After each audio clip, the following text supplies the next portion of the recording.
The other day I was sitting in my car and it was windy, really windy. Like, I'm talking rocking my car back and forth, tumbleweeds and tornadoes of trash, a should I be worried amount of wind ASMR. As I take a moment to sort of look away from my phone and look at the nature around me, I see a bird sitting in a tree. And the tree is being tossed by the winds, but the bird was holding on strong, unflinching. It felt unreal. In that moment, I thought of the resilience of this bird, its ability to fight against nature itself and stay strong and hold on. It was admirable. I thought, how can I be that resilient? It was beautiful. It was also a fake bird. It was a fake bird clipped to the branch, a plastic bird with a clamp. Clamped! I was in shambles. It was a lie. Was everything a lie? Is everything a lie? And yes. Yes, it is. Relatively speaking, nothing is true. What goes up must come down until you reach outer space. Death, reincarnation, resurrection, people legally being dead and then coming back to life. When nothing is true, does that become the truth? Or does the truth maneuver around with us as we amble through life? And is resilience not being the fake bird in the tree, but the tree itself? Rooted, but flexible. Let's talk about resilience. Hey, everybody. Oh, man. This is also a lesson in resilience for me, too, because it's just sitting in my room, making these videos, talking out loud. Hi, everybody. Welcome back to my channel.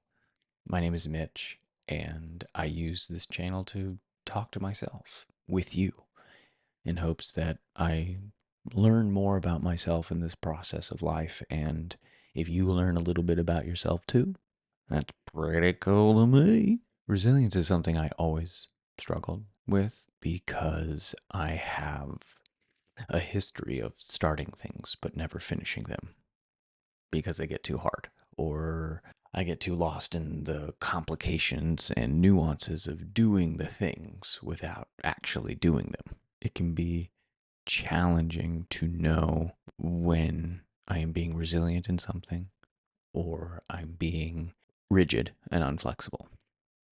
Also, like what what does resilience mean to me specifically? And also just the as I try to foster my awareness and continue to flex that muscle and grow a little bit more, I realize my resilience is something that is very easily shakable.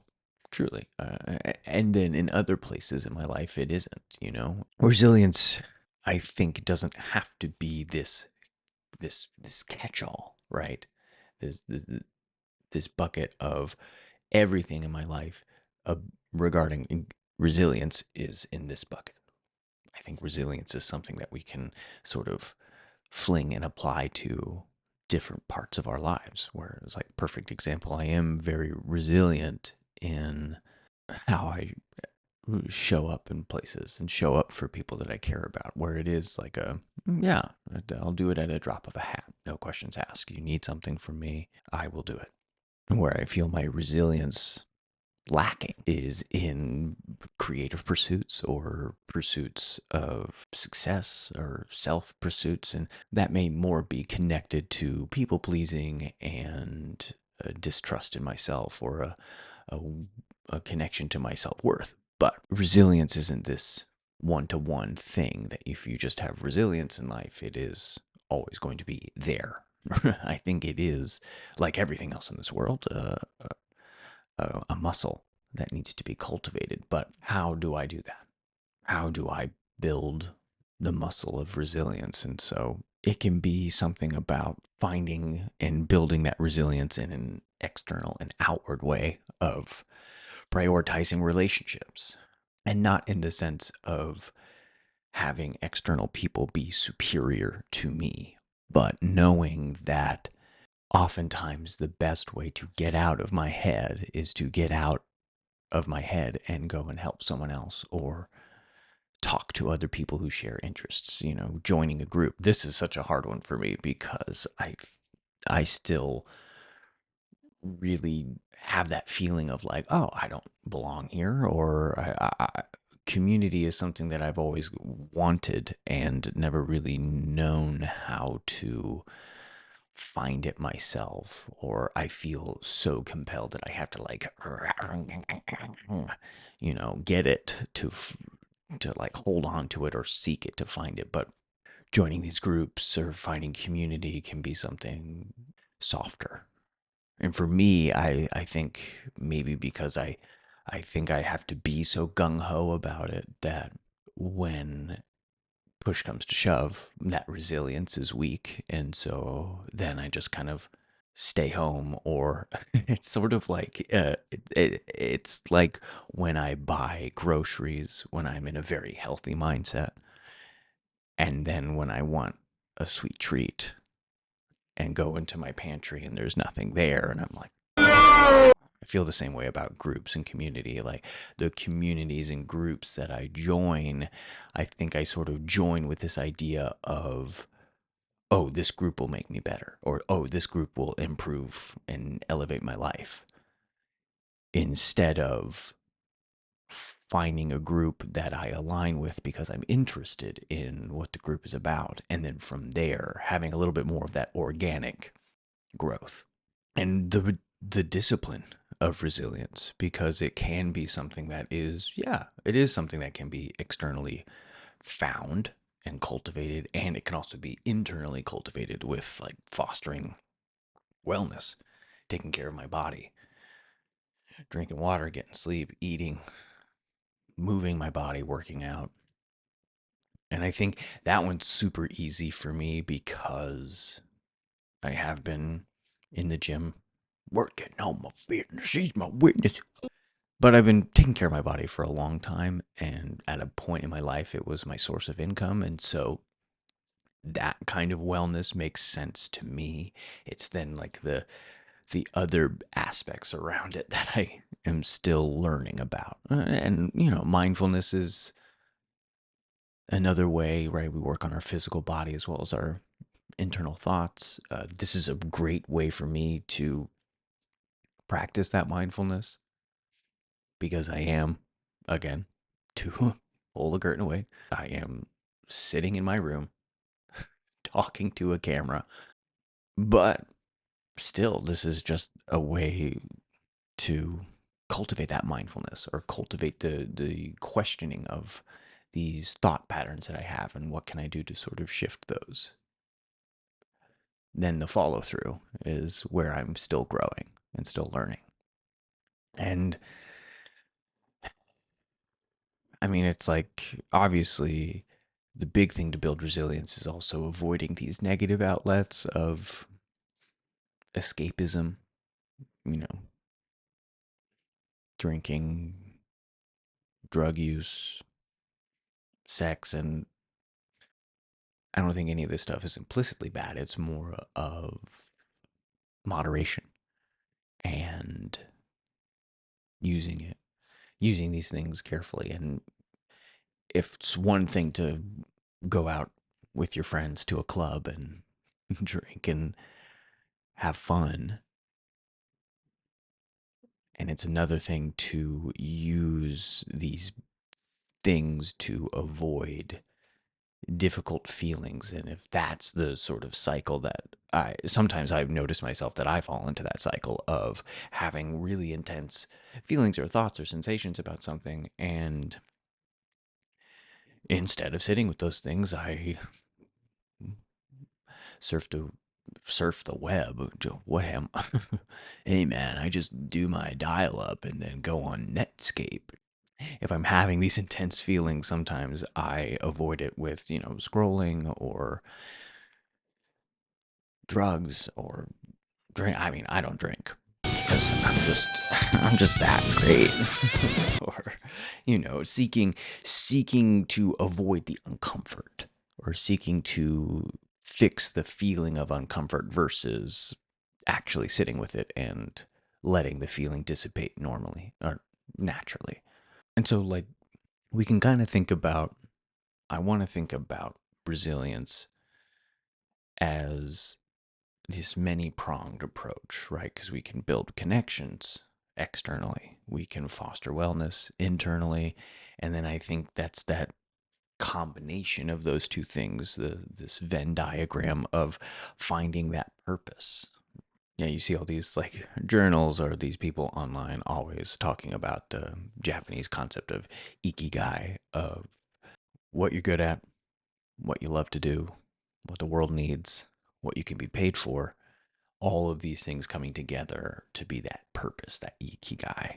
And and so finding that purpose is also a great way to build that resilience, because you're always sort of purpose driven in everything that we do, or everything that I do. My sort of burr up to that is like this sort of rigidity of the path. I think I hear that and then imagine this ikigai as like a straight line and being super rigid in getting to the goals or getting to the passions. And I know that that probably isn't true. In fact, it is much more of a winding journey or an open journey. But I think the thing that I think about, I think the thing that I think about is, how can I have this purpose, or how can I have the be so purpose driven but also be fluid and accepting of the external factors of the universe sort of pushing and guiding me exactly where I need to be, versus holding on so tightly to this perceived idea of purpose. And then I think, and also that idea of the purpose is being proactive toward that purpose. This is probably, I think, and when my research for all of this, the proactivity, that's sort of my weakest point in terms of resilience. I tend to lifelong lifelong procrastinator, baby. So that purpose, or the feeling of a deadline. Deadlines are nice for me because then it obligates me to be like I was in school, which is leveraging my procrastination to then do something well. But now that I'm in this sort of real world, and there really are no deadlines except the ones that I set for myself, it can be easier to kind of always kick that goal post or kick the finish line further down. But so the proactivity of mental flexibility to then think about, oh, I don't have the opportunity to do the thing that I want to do right now, but what's something that I can do that will bounce me forward closer to that purpose? And it forces me to be more creative about how to continue to move toward something. No, especially in an artistic way, because, it can be hard to quantify what progress as an artist feels like, but maybe that in and of itself is progress. And my final thing about resilience and how to build it is embracing healthy thoughts, keeping things in perspective, accepting change, maintaining hopeful outlooks, learning from my past. This is one that I think very necessarily needs external help. Therapy has been huge for me in this way, and I know that conventional talk therapy may not always be the first step for people in terms of getting help and learning about this stuff, but I think it is a necessary part. So I think whatever kind of therapy you have access to or are able to find, and do it. Do it, do it, do it. Oh man. Because, yeah, it's been helpful of building that resilience of keeping things in perspective, because of how many times thought patterns happen that are conditioned. And something that was conditioned can also be unconditioned and shifted and changed. Yeah. And accepting that change and knowing that all changes, even the really painful ones, will push me and propel me to the life that I am having and the life that I'm meant to have. And if I'm always kicking this goalpost away from my proactivity, it's always this journey that is never satisfying. But okay, so I have this teacher who always talked about, in terms of propelling ourselves forward as an artist, of be happy with your work but never satisfied. And that need for satisfaction is the thing that kind of drives us. And I think that does work at times. I think it's also, sometimes it could be jet fuel, and uh, sometimes it just sort of locks me in this idea of never feeling good about my work or never feeling good about what I'm doing in the moment. So therefore, I'm unsatisfied, and therefore I need to move forward to the next thing. But my expansion on that now is be happy with what I'm doing with my art, knowing that art can heal, but it's never going to save me because I don't need to be saved. And art for me can be an exploration of the different parts of myself. And that exploration is what's exciting. And that, I think, builds resilience for me, the positivity. Yeah, I used to be super negative about how I'd build resilience. And yeah, all it did was just feed my depression and make me not enjoy life. And I don't like that. And I don't want to do that anymore. So here I am, enjoying life and open to exploring. But that's it. Thanks so much for watching. Like, subscribe, all that good stuff. You the best. Thanks for. Oh yeah. I'll see you around. Okay. Bye bye.